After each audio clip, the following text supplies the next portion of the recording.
ready to do this awesome Google Hangout. And 0 people are in there. Of course. Well, in the meantime, I'm just going to sit here and eat some pasta until you guys are ready to go. It's delicious, actually. There's shrimp. See, shrimp. Just going to sit here idly waiting. I'm missing the GOP debate for this, so let's get it going sooner than later.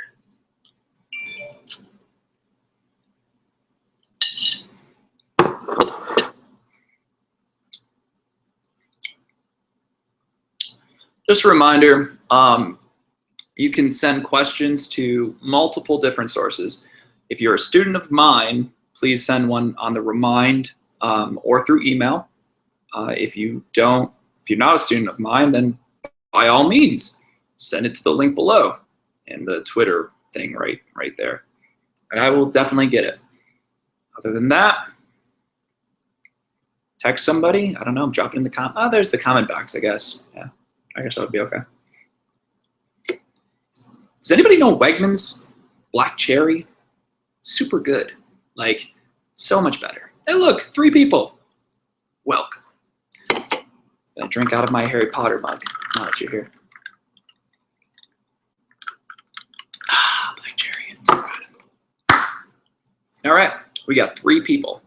That's 6. 3 people. Now we have 4. Oh, God. 5. Unbelievable. I'm just going to wait for all the questions to come in.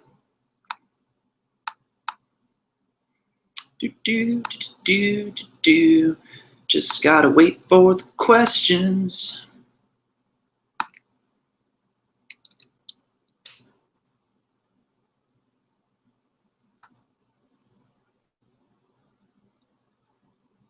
Seems the comments are disabled for this video. I should definitely change that. I thought I made those comments. Let me go change that. Do that. Yes, Braden, I see that you're watching, Mr. Hughes. Thank you for once again being a good student. Can't say that enough. All right, let's see if we can do something about this. To all of you people that are watching and I don't have a comment section up, I'm sorry. I'm going to change that right now.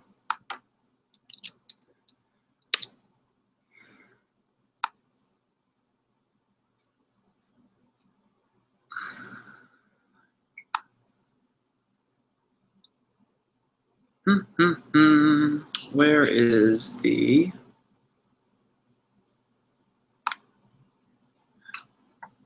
Whoa.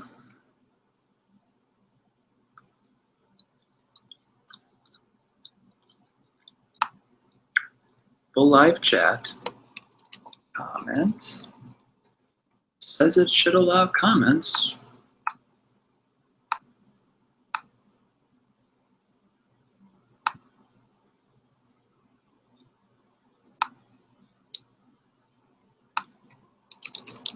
Should allow comments, so I'm sorry if it doesn't.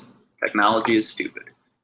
What are we at now for our viewers? 9. Wow, 9 whole viewers. Oh God, I'm so blessed. Hashtag blessed. Oh no, we just lost somebody. I'm sorry I bored you. So yeah, let's go through some questions. No questions thus far. Nobody. You guys are killing me. Y'all are killing me. Just gonna sit here and eat pasta until somebody comes up with a comment.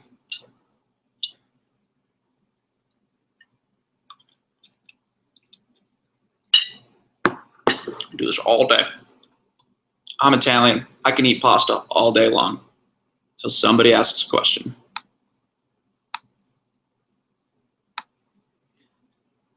There are many ways of doing this. All you have to do is pick the right one. I need my mouse. I'll be right back.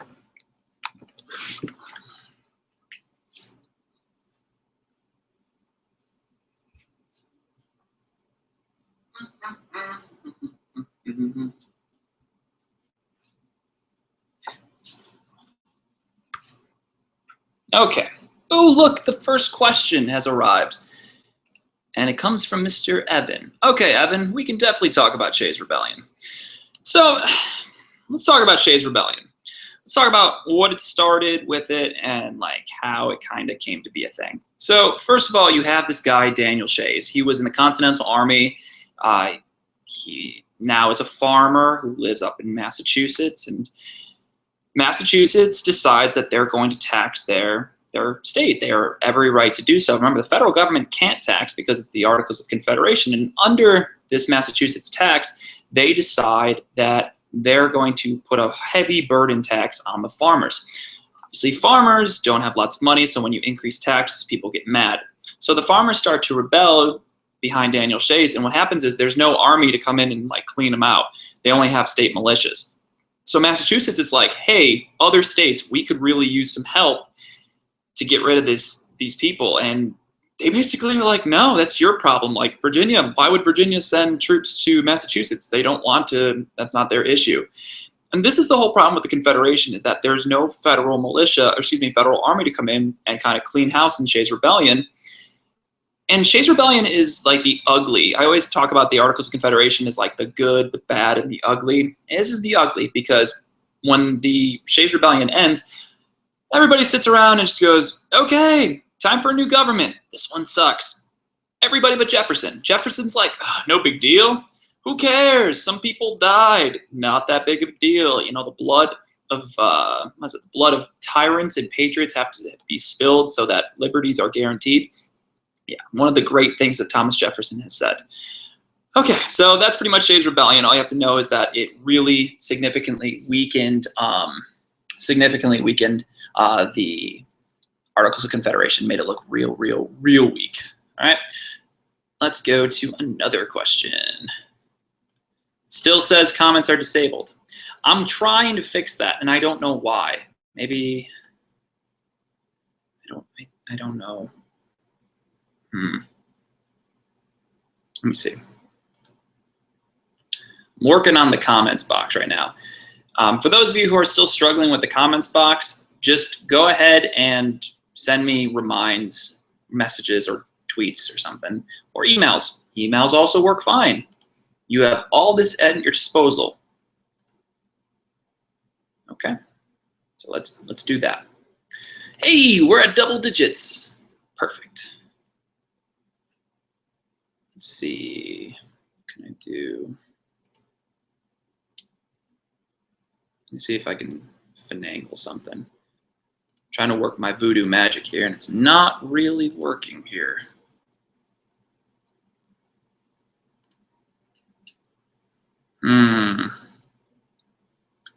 Chat is disabled and comments. Well, that's no fun.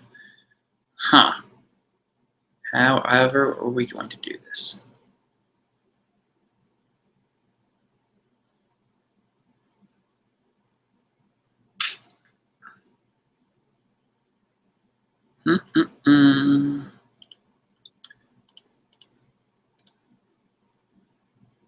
Well, I really don't see anything. I'm trying to fix it. It's not working. I just suck with technology, I guess. Sorry, kiddos. Wish I could help, but I can't. In the meantime, the other 9 of you besides Evan who was asked a question, you should ask a question, because that's why you're here. Look at your study guide. Go through your study guide. Are there words you don't know? If you don't know, this is when you should ask. Okay, I got a question from Hannah, and we're going to talk about the Alien and Sedition Acts. So that's a good question. So, the Alien and Sedition Acts. To understand the Alien and Sedition Acts, you have to understand John Adams, which is tough. John Adams is a Federalist, and Adams is unlike George Washington, where George Washington is like untouchable. Like, you can't criticize G-dubs at all because he's like the real OG. John Adams, definitely not the real OG. People are criticizing him left and right. And it's really not his fault. And in fact, Washington kind of screwed him over a little bit. Pardon my terrible language. But Adams gets into this little XYZ affair with France because France keeps taking our soldiers and our sailors from ships. They keep stealing our cargo. It's not okay. So Adams is like, all right, listen, 3 of you, Marshall, Jay, and somebody else, I think it was Pinckney, they send them to France to go talk to 3 ambassadors for the French foreign minister, whose name is Charles Talleyrand. And the people are unnamed. They're nicknamed X, Y, and Z. And they are like, yeah, you can talk to, I don't know, I'm doing Russian accent. He's just, you can talk to our Charles Talleyrand, but you have to pay a $250,000 bribe. And our guys are like, no, we're not doing that. And we're insulted and we're going to go back. And so that's where the XYZ affair comes in, little quasi, meaning half war with France. And so when these people get back and we have like this sort of war with France, we don't really fight them, so to speak. It's more so we build up our army and our navy just in case we do go to France, which we don't.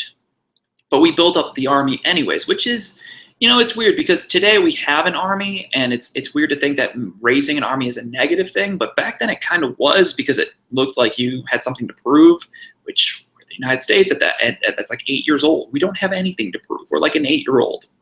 We don't want to fight people. And so people are criticizing him, and the Republicans, the Democratic Republicans by Jefferson and Madison, they start criticizing, they start getting people to criticize Adams, and he passes the Alien and Sedition Acts. 2 acts. The Alien Act, you have people who are citizen or non-citizens, so immigrants or aliens. If they criticize the government in any sort of way, they get kicked out of the country. They get deported back to their home country. If you are a citizen, then you are committing sedition, which is you're trying to start rebellion. And then they get thrown in jail, which some guy criticizes Adams and he gets thrown in jail. He's like a famous newspaper editor. I think they got like 10 editors jailed. And basically the Alien and Sedition Acts are violations of your First Amendment rights. It's a violation of your First Amendment speech. It's a violation of your ability to petition. It's your violation of press. And if you're not given that, and that was the biggest thing, the Republicans are like, you can't just pass these laws and expect us to not be able to have our Bill of Rights. And that was a problem. And eventually the Alien and Sedition Acts just wore off. They kind of went away. Nobody really repealed them. They just died off. So that really wasn't a problem anymore. Now, let's talk about, what else did you say? Oh, we got to answer your other question, Hannah. Yeah, I guess the U.S. was kind of butthurt about the $250,000 bribe. Somebody asked you for $250,000. So that's a little ridiculous just to talk to somebody. Like, I wouldn't even pay that much money to talk to T Swift. I love Taylor Swift, but like, I wouldn't pay that much money just to talk to her. Okay. All right. Looks like we got a question from Luis. Oh, and we have another one. The election of 1803. Yeah, that is not the right date. You're talking about the election of 1800.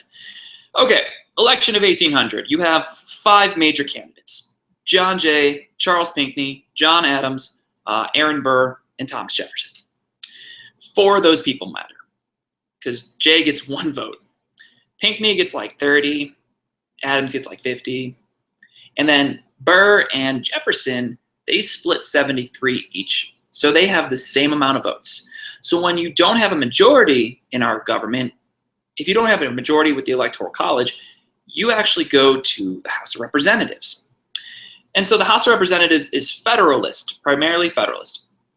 And so they're like, we either get Democratic Republican candidate Thomas Jefferson or Democratic Republican nominee Aaron Burr. Oh, this is awful. So what happens is they have to decide on who they want, and who comes to help but Alexander Hamilton. Hamilton goes, look, I might passively aggressively hate Thomas Jefferson, but I actually aggressively hate Aaron Burr. So let's not vote for him. Let's vote for Jefferson. And sure enough, Thomas Jefferson gets elected. He's the 3rd president of the United States. It's a peaceful transition from the Federalists to the Democratic Republicans. That's really the key thing about the election of 1800. It's a peaceful transition from the Federalists to the Democratic Republicans. The other thing that you should know is this idea of it's a smear campaign that they run. Jefferson like smears Adams, makes him look horrible. He calls him like a hermaphrodite at one point. I'm just like, what? That's horrible. Like, who does that? Because you can't get away with that stuff now. But Jefferson, man, he just went all in on that, I suppose. And then you have the 12th Amendment. The 12th Amendment gets passed in 1803, which basically prevents two major candidates from the same party. Jefferson and Aaron Burr were both Democratic Republicans. If you look at it today, that's not the case. You have one from one major party and one from another, like Democrats and Republicans. We'll learn about the Whigs. It'll be like the Whigs and the Democrats. Like, you can't get two from the Democratic Party. Okay, it's not like we look at the GOP candidate and just disregard them, and in 2016 we're going to vote for Hillary or Bernie Sanders or Mark O'Malley or something. Like, it's going to be Republican versus Democrat versus anybody else who runs, who doesn't matter because we're a two-party system. So, yep. All right. So let's look at the other. Ooh, we have more questions. JT wants to know about the Kentucky and the Virginia resolutions. All right, JT. First of all, JT is an excellent dodgeball player, and everybody should be fearful of that man. All right. Kentucky and Virginia resolutions. Basically, when the Alien and Sedition Acts are passed, Republicans are pissed. They're like, you can't take away our freedom of speech. This is crazy. We're going to do something radical and make sure that the states are heard. So what they do is James Madison, a former Federalist, now Democratic Republican, and Thomas Jefferson come up with this great idea that they're going to write these state resolutions and basically say that they don't have to listen to the federal government. That doesn't go so well because there's this thing called the Supremacy Clause, which is Article 6 in the Constitution, and the Supremacy Clause basically states the federal government is way stronger than the states. When we talk about federalism, and I'll even do my little demo of federalism, when we talk about federalism and the power between the federal and the state government, as you can see, one is always bigger than the other. That's the federal government. The federal government is always bigger than the states. So when the states try to say, hey, yo, we're not doing this, the federal government's like, get out of here. Of course you are. And it's not even all the states. It's literally like this sliver. It's like Kentucky and Virginia, a little sliver of the state power. So it's like them telling the federal government, we're not going to do what you want. It's just not going to work. So that's really Kentucky and Virginia resolutions. They just don't work at all. They want to override the federal government, but you can't. And that's the problem that's going to happen all the way to the Civil War. States are going to be like, we don't have to listen to the federal government. And the federal government's going to be like, shut up and sit down. All right. Virginia and New Jersey plan. Okay, good question. Thanks again, Evan. Virginia and New Jersey plan. So when the Constitution is getting ratified illegally because like they had a government, they want this representation of, they want the idea of representation. So what they do is you have two guys who come up with these ideas, the Virginia plan and the New Jersey plan. Virginia plan was supposed to help out big states with large populations, like Virginia or New York or Pennsylvania. Basically what it is, it's two houses, both based on population.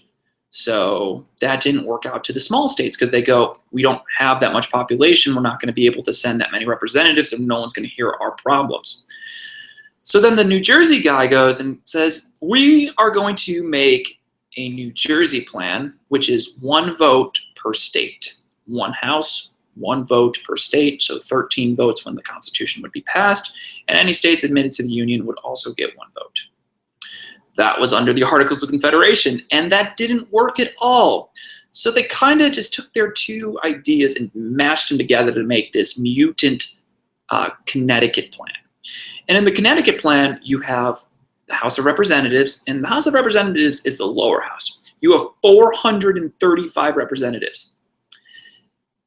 And then you have the Senate, the upper house. So you have the lower house of the House of Representatives and the upper house of the Senate, which is 2 senators per state. So we have 50 states. There's 2 from each state. Therefore, we have 100 senators. 100 senators, 435 representatives, therefore giving us 535 people in Congress. And so the House of Representatives is that lower house based on population. Basically, the more people that live in your state, the more you need representatives. Doesn't have anything to do with size. I mean, think of Alaska. It's the biggest state. It's got 3 congressmen, 2 senators, and a representative. That's all.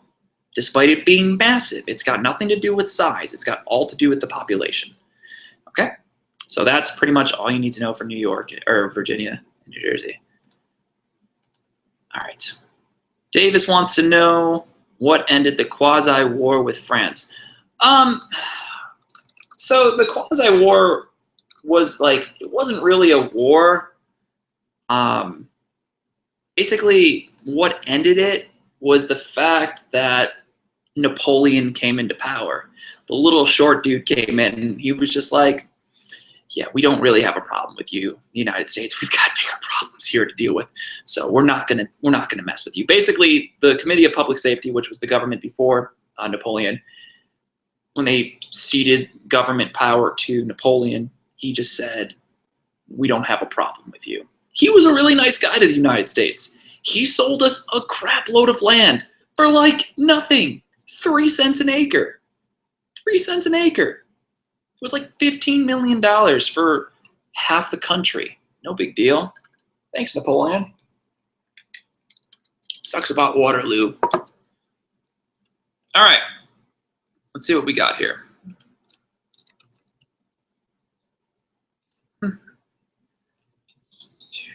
No more remind questions. It's upsetting. And no more emailed questions. So once again, now that we're not asking questions, I guess I'm going to eat some pasta.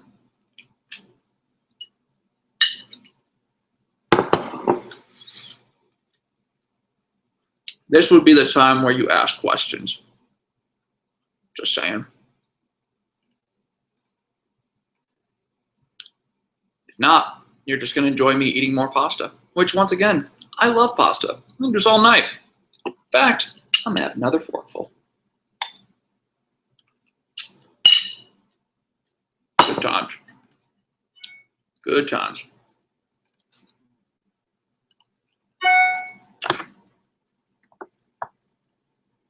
What were the 5 parts of Hamilton's economic plan? Ooh, all right, I can do that. So, as Secretary of the Treasury, Hamilton, under George Washington, of course, he's got to deal with basically fixing the economy or starting the economy. We all know that Hamilton is a Federalist. He's a loose interpreter of the Constitution. And one of the main things he's going to do is he's going to create a national debt. He's like, we are going to just take all the debt of the states and we're going to buy their debt. The U.S. basically becomes a loan shark to the rest of the states. Now, the thing that sucks, though, for the states is that now they're indebted to the national government. Something that Jefferson is like, whoa, wait, don't do that. No, they own us. Great, now they own us. And that's really the biggest problem, is that Jefferson feels that if the government owns the loans, they have the power. And in a way they do, because guess what? Federalism. So that's part 1. There's a national debt. Number 2 is a national bank. Something that's not in the Constitution, yet Hamilton goes, look, we can have people invest in our government. We take the wealthy business owners and the wealthy plantation owners, and those people invest money into government. That's good. That's what we want. That's how our nation grows. Once again, who doesn't like that? Thomas Jefferson. He starts flipping through the Constitution going, hey, it's not in here. You can't say that. There's no bank in here. You can't. I just lost 3 papers. It's not in the Constitution, therefore you can't make that. And Hamilton's like, look, man, it doesn't say it it doesn't say it exactly, but it's implied. It's implied powers. We can do whatever we want. The National Bank will also issue currency, paper currency, which, thank God, because, man, I didn't want to use, the barter system or something. Another thing was setting trade relations up with Great Britain. Yeah, we just fought them in the Revolutionary War, but the thing is, Hamilton was like, look, we might have wanted to be our own country, but like they're still the richest country in the world. Why are we not trading with them? We don't have the textile factory yet to be able to turn these raw materials that we have an abundance of into finished goods like England does. Let's still trade with them. Jefferson's like, no, don't do that. Bad, no trade. What does he want? We know what he wants. He's a farmer. He likes people farming. He wants to make a nation of farmers. So obviously a nation based on an economy like that would just be really, really bad. So obviously a lot of this is going to be like really conflicting. Whatever Hamilton wants, pretty much Jefferson wants the anti. He doesn't want that. So that's like the major three things. But I guess you can say what goes into it. We talk about the bank, you talk about the debt, you talk about the trading. That's really the page. I know it says 5. Really focus on that. Just the trading, the debt, the bank. Just really focus on that. So a good question though. What type of pasta is that? It's a great question. It's linguine and shrimp. It's pretty delicious. As a hearty Italian, I need to keep my carbo load pretty high. There's a lot of garlic in there, but you can never be too careful with vampires. Ooh, good question. So somebody just emailed me and asked if the Federalists looked at it strictly. No. Because the Constitution doesn't always explicitly give the federal government more power. They, for the most part, interpret it loosely because if it's not written in the Constitution, they can just say, it's okay, it's implied, we own that. So no, the Federalists will be loose interpreters, and the Democratic Republicans or the Anti-Federalists are more strict. Please lick your sauce off your lips when you eat pasta. No, that's weird, dude. Oh, God. What's wrong with you? There's no sauce on here. It's all garlic and butter, you animals. It's disgusting. All right. Ooh, another good question from Evan. Judicial review. An excellent question. Marbury versus Madison. Judicial review. Marbury versus Madison. Judicial review. Marbury versus Madison. Judicial review. If you want the easy multiple choice definition, just do that. Marbury versus Madison and judicial review. That's all you need to know. Now, what is judicial review? It's the ability for the Supreme Court to make a law constitutional or unconstitutional, meaning if it's constitutional, it stays as a law. If it's unconstitutional, it ain't staying. This is huge because this is a power that's not in the Constitution. So once again, loose interpretation of the Constitution. The Supreme Court literally created this out of nothing. John Marshall, who was the Chief Justice at the time, he just like gives himself this power. He's like, and we have the ability to deem laws fair or unfair. So we're going to call it constitutional or unconstitutional. But you don't like that? Sorry, it's totally not in the Constitution. I know, but nothing you can do about it. What is the Supreme Court?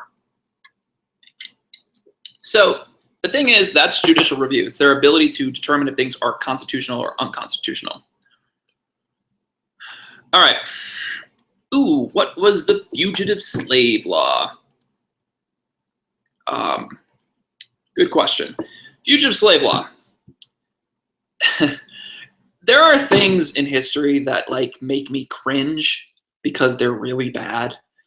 And I know that like teachers are supposed to say things without like opinions, but like when it's obviously really bad, I'm going to put an opinion on it. Our founding fathers were a bunch of racists. Just all of them.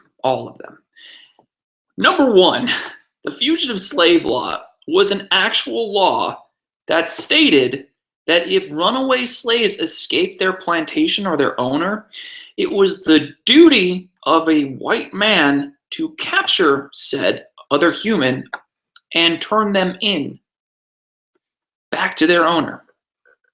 Horrible. Just so bad.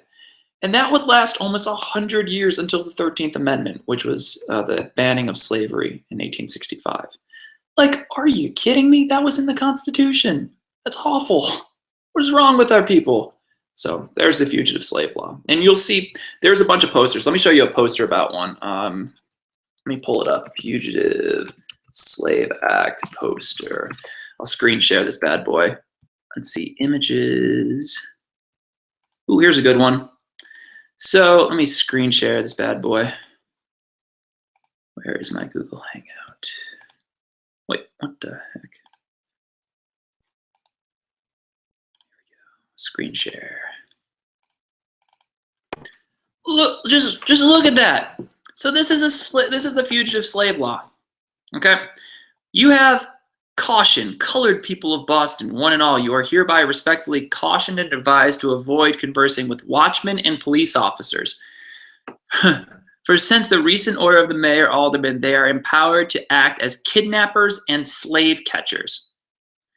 Basically, people were putting these posters up to warn black people, like, hey, by the way, you could, even if you're free, get captured. Yeah, it was totally legal for the cops to basically hockey update. Flyers are winning or tied against the Hurricanes. Good.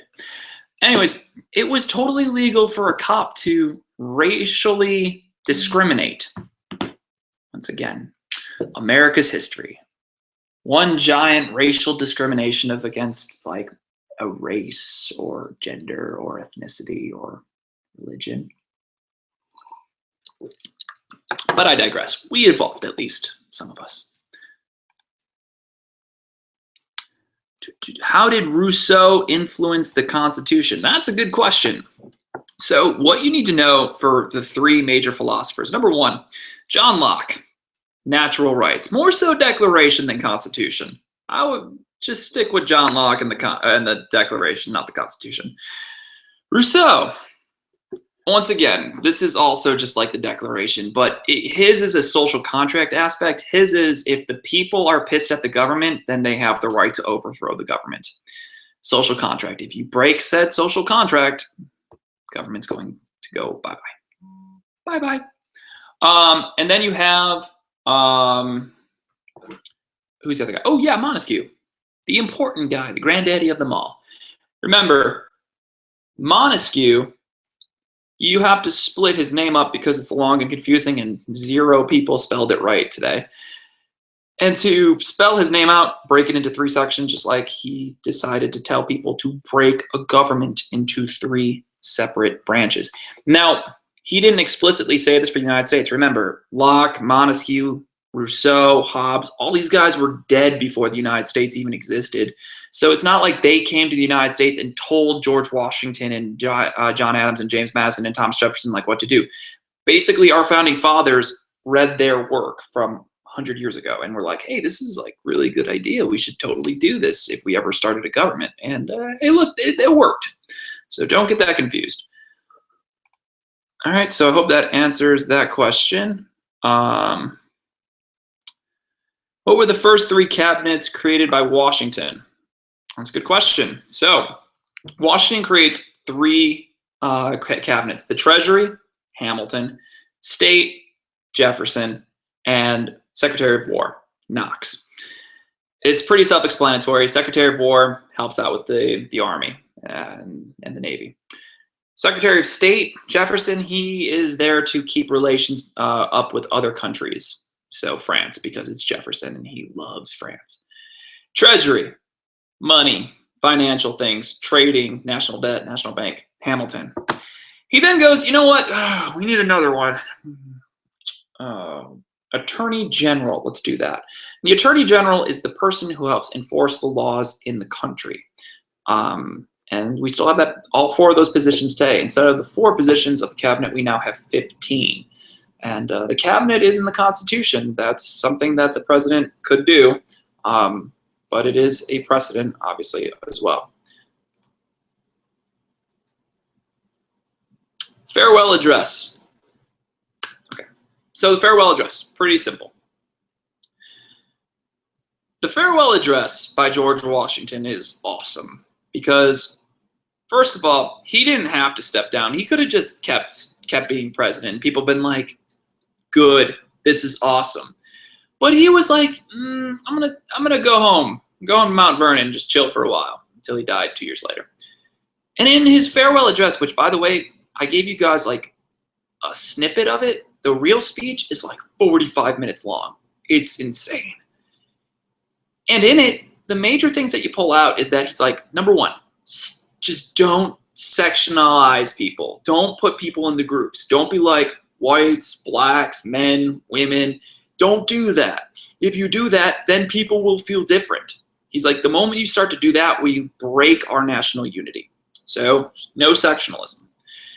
The second thing kind of goes with that, which is no political parties. He's like, look, political parties, I see it already between Hamilton and Jefferson. You have two people that are literally the same person, American, but who want things so badly to be their way and nobody else's that it's breaking the country apart. Tonight, if you watch the GOP debate, you will see people that go after Democrats like Hillary Clinton and Bernie Sanders and Mark O'Malley, and they'll go after Obama. And the thing is, they're going after their own people. Like they're going after Americans. I know that people have opinions about certain presidents and candidates and bad people versus the things they did, but that's the thing Washington warned about. He's just saying, you're looking at your brother as if he's the enemy. We look at Americans if they're the enemy. And I think that's the biggest, one of the biggest issues that we still can't seem to fathom is that the person sitting next to us, even though if they're a different political party, that you don't have to hate them. You can disagree with somebody, but still like them. Trust me. My parents, one's a Democrat, one's a Republican. It can happen. Strange, but yes, it can happen. The next things, you can have, another warning was this idea of two-term limits not abusing power. Washington was like, look, I'm stepping down. I expect everybody else to step down. It wasn't a law until 1954. Don't quote me on that. It's either 54 or 51. I can't remember. But the 22nd Amendment in 1951 or 54 said that you couldn't serve for more than 2 4-year terms. Before that, it was just like a tradition. Washington was like, no abusement of power, because that's basically a king, and we don't like kings. We just left one. All right, and is that it? I think that's it. I probably am wrong. I'm probably forgetting something. I'm going to move away from that question before I go. XYZ affair, we just talked about that. That was like the first thing we talked about. I'm not going to go over that again. Who picks the vice president and the president? The Electoral College does not. Well, before the House of Representatives does. For the record, the House of Representatives picks the president. We talked about that with Jefferson and Burr because they picked Jefferson over Burr. But let's talk about the Electoral College. So the Electoral College is this mythical body that exists to pick the president because our founding fathers did not want a bunch of morons voting.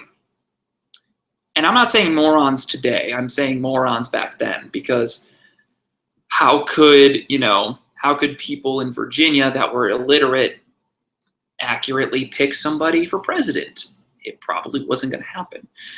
So what they did was they devised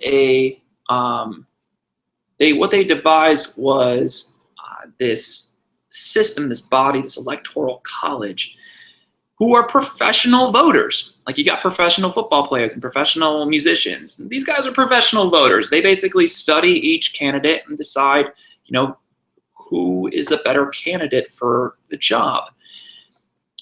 And so the Electoral College, you get as many electoral votes as the amount of senators plus your representatives. So in North Carolina, we have 13 representatives and 2 senators. Therefore, we have 15 votes. In New York, there are 27 or 25 representatives and 2 senators. Therefore, New York has 27 electoral votes. So I hope that kind of clears it up. And if you really still don't know about the Electoral College, I recommend watching either Mr. Hughes' video, Hip Hughes, or any other video that I think there's a TED Talk one on there that's pretty easy to understand. Charles Talleyrand, we also talked about him during the XYZ affair.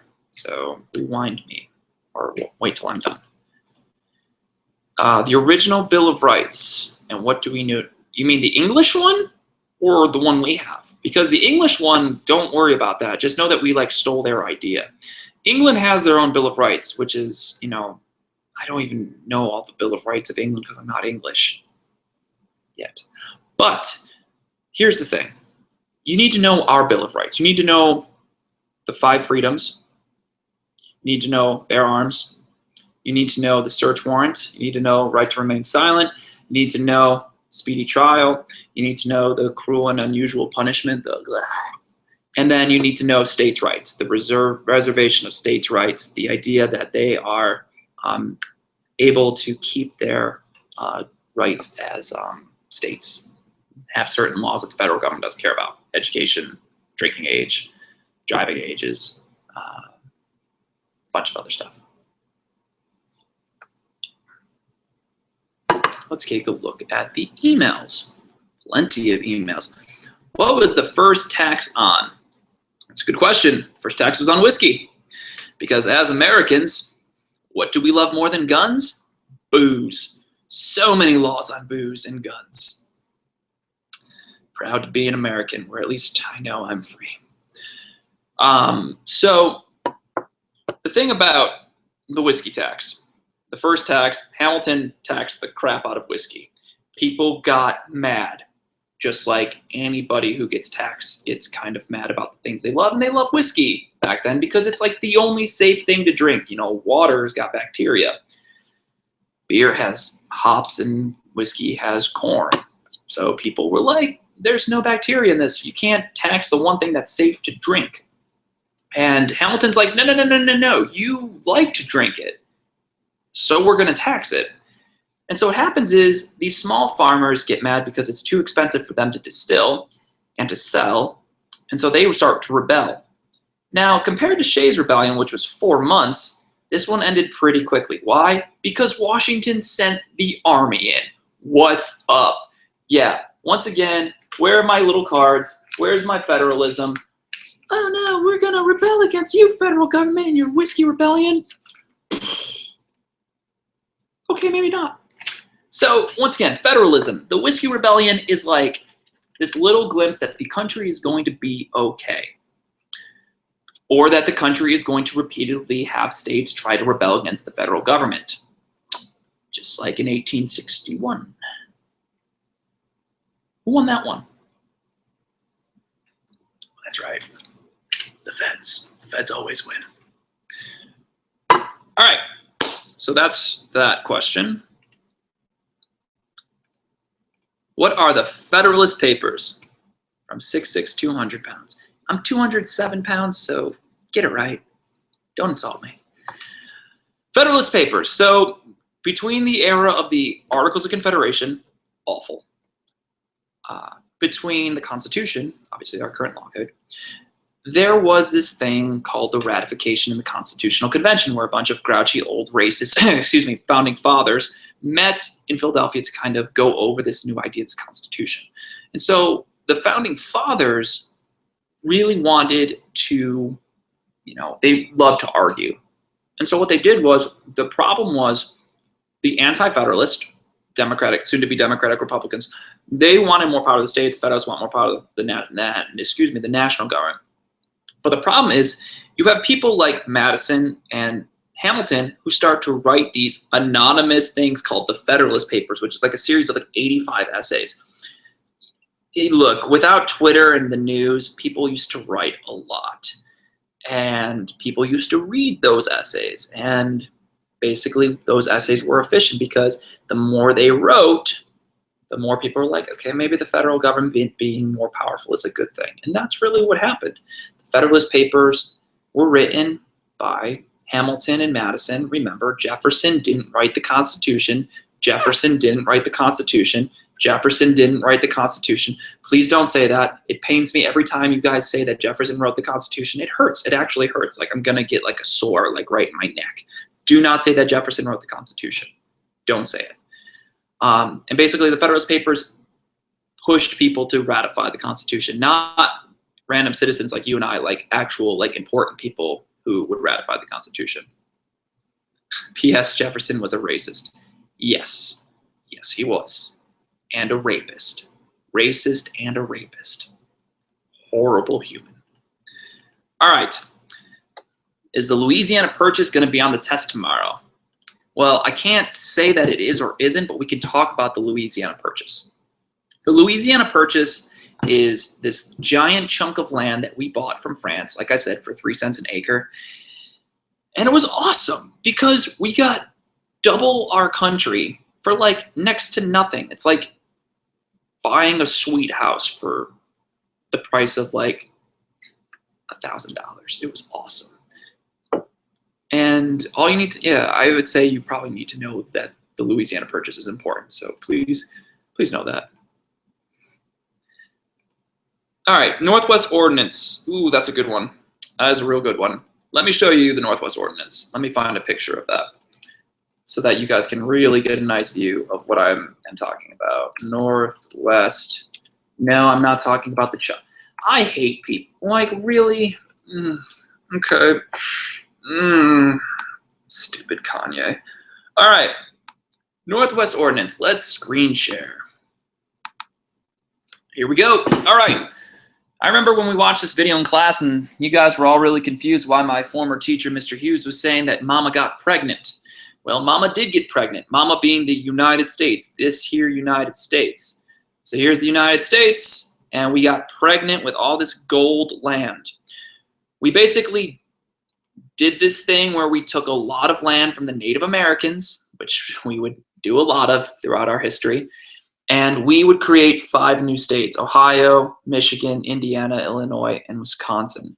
So basically that's the Northwest Ordinance. It's pretty simple. We created 5 new states.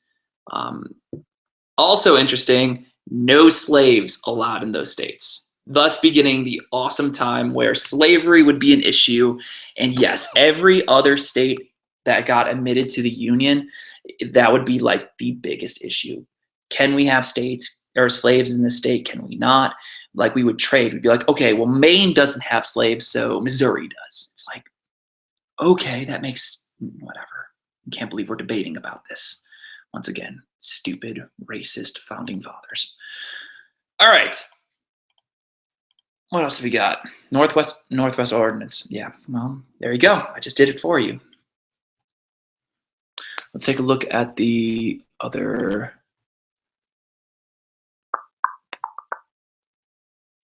How long would this video last? Until it's over? I don't know.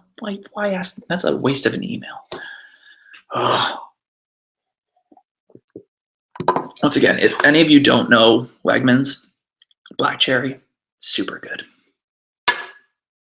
Can't get it here. It's better than Cheerwine. Ooh, did I say that out loud? I did.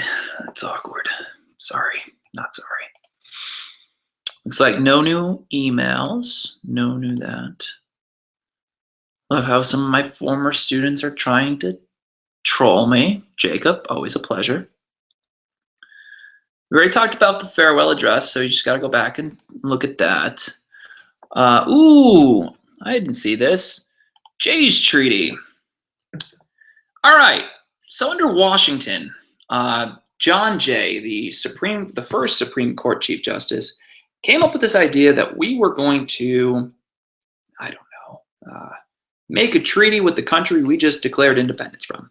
Not a bad idea. It's always good to be friends with the strongest country of the world at that time. So they comprise a treaty and boom, what could go wrong? Except piss off the one country that really helped us get our independence, aka France, who we completely turned our back on when they went through their own revolution. Oops.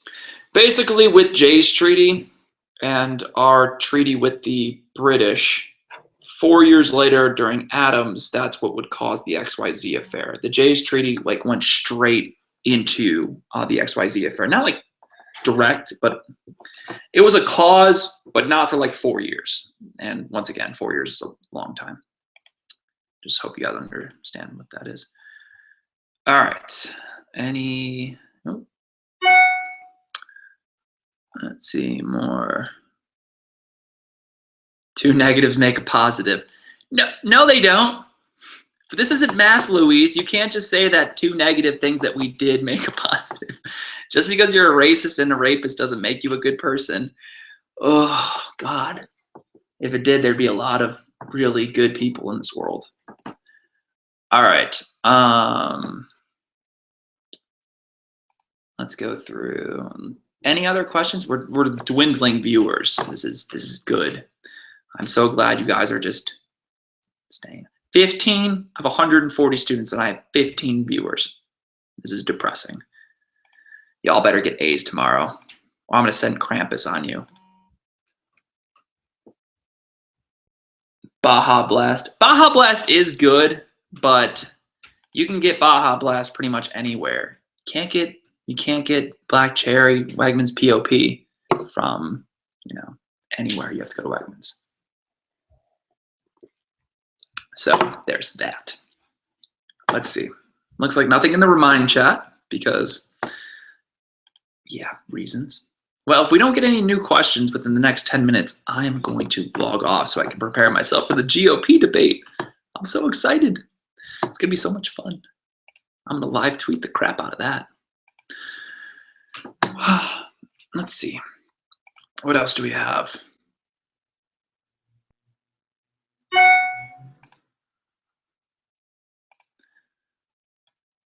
What compromise was made? Oh, yes, this is a good one. So there's another good question. How did Jefferson basically decide to let Hamilton make a bank? They moved the capital city from New York. Yankee City, baby. They moved it from New York to Philadelphia, and then they were like, it's not far enough. We have to go more south. And so basically Maryland and Virginia basically gave up parts of their land to create Washington, D.C., which, by the way, is not a state. It is a federal district city. Okay? It's the capital city. It's not in Virginia. It's not in Maryland. It's its own separate entity. Evan, you have been here the whole time, and you will get an A. I think. I hope. That or I believe in you, Evan. And did your group win today? I think your group won. Northwest Ordinance. I already did the Northwest Ordinance. We just looked at the map. Mama got pregnant. Look at the map again.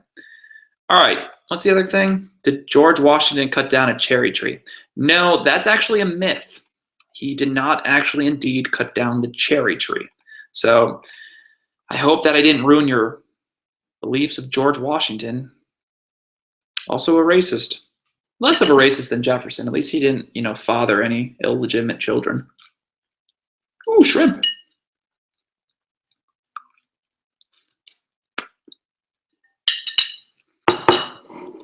Did everybody see I did wear my Dr. Seuss jersey? See? Look what Sam I am. And he's carrying green eggs and ham. It's the best jersey ever. I even have a cracked egg for green eggs and ham. Woo. I know you're all pretty jealous about it. I understand. Hey, JT, rocking a question of the Embargo Act. All right. So Thomas Jefferson, he decides that in 1807, when France and Britain are getting into a war, continuing their long war, they're like always in war. Anyways, France and Britain are fighting. Jefferson is like, we're going to be neutral. We don't want to trade with anybody. There's this idea. He's like, perfect. I can put an embargo act. We're just going to put an embargo on everybody. No one's going to want to trade if I put an embargo. It's a terrible idea. The moment he said don't trade with anybody, everybody wanted to trade. It's like when I say don't be bad for the sub, you guys are like, we're going to be animals. Woo, flipping desks. And it's just like, why? It's because you said don't do it. Now we really want to do it. So with the Embargo Act, Jefferson says don't trade, and everybody wants to trade, except it's illegal to trade. So like everybody loses their jobs. Manufacturers, port cities just go broke. Charleston in South Carolina, New Orleans in Louisiana, Boston, Massachusetts, New York. All those cities that are on ports, those are just some of them. It was like 80% of all port cities like lost their job, like all the jobs got lost. It's crazy. And so Jefferson's like, all right, that was stupid. I understand. Listen, I repealed the whiskey tax. I might have been drunk when I did that. Got a little crazy with power. So I'm going to repeal that. And we're going to try something else. We're going to just not trade with France and Britain. So yeah. Now, did he do it for good reason? Yeah, he put the Embargo Act so that people would stop like stealing our ships, like in Tripoli and in the blockade that Napoleon had on us. His intentions were good.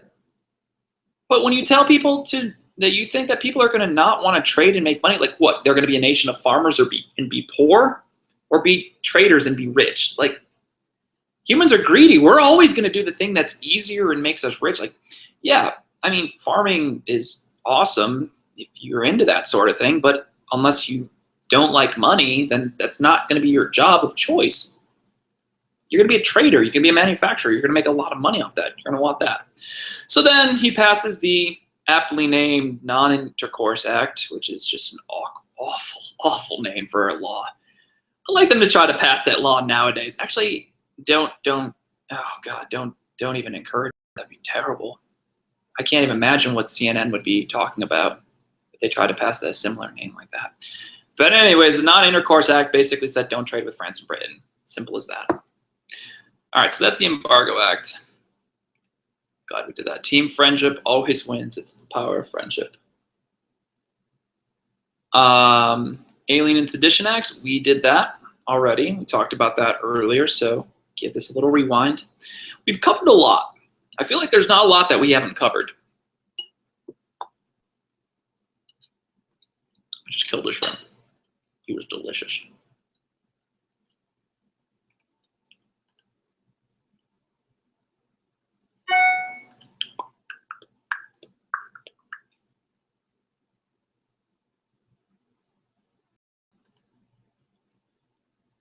Who came up with the 3 branches of government? Also talked about that. That would be Montesquieu. Remember, he didn't come up with it for us. He just said it in general, and we took his idea because people used to read back in the day. I know, very weird.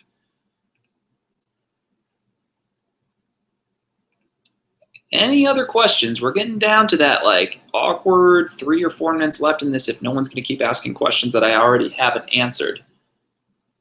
Let's see. Shays Rebellion. We already talked about Shays. It's like the first thing we talked about.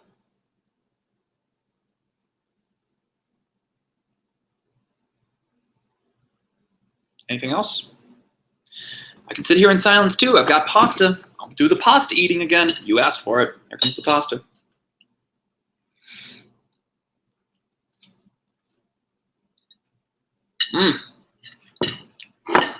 Delicious. I'm a great cook. What can I say?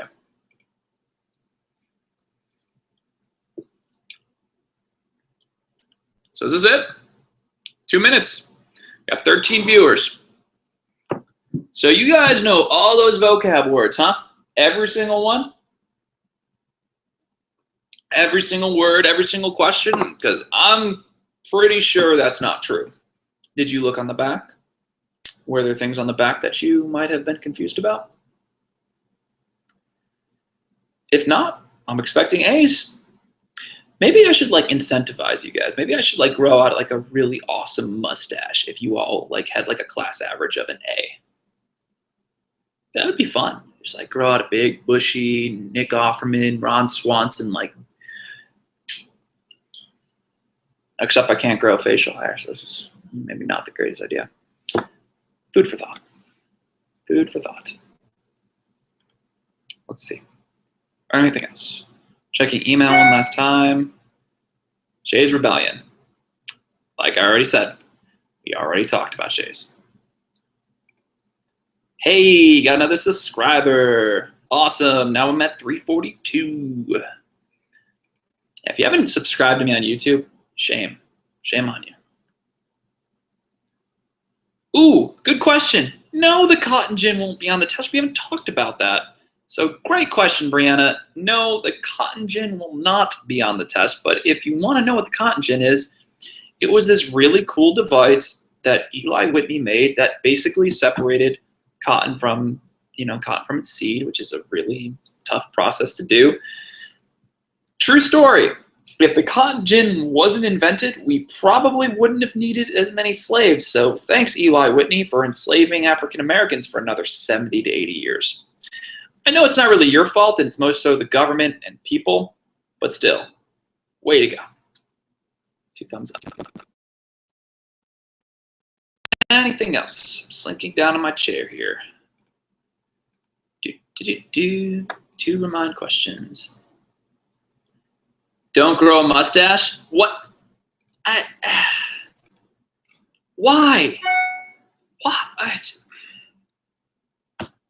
Disappointed in everybody. Can we have extra credit for being here?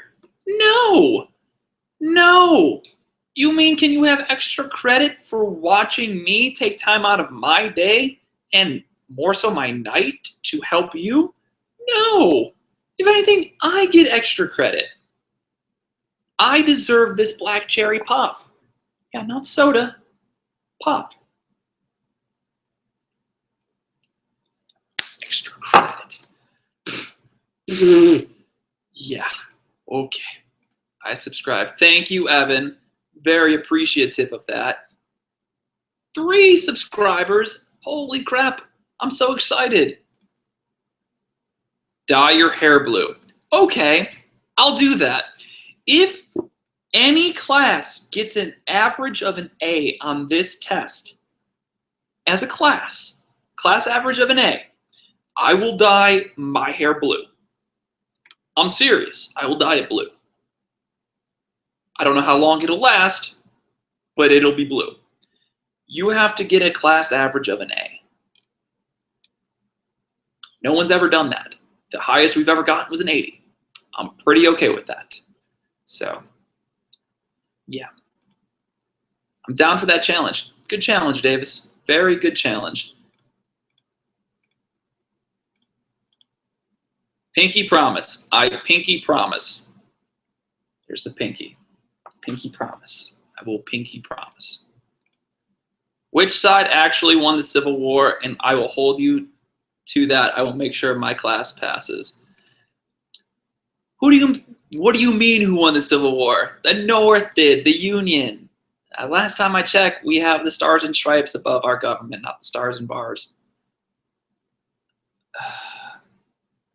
Is this it? Are we done here? Can I go and watch the GOP debate and live tweet it?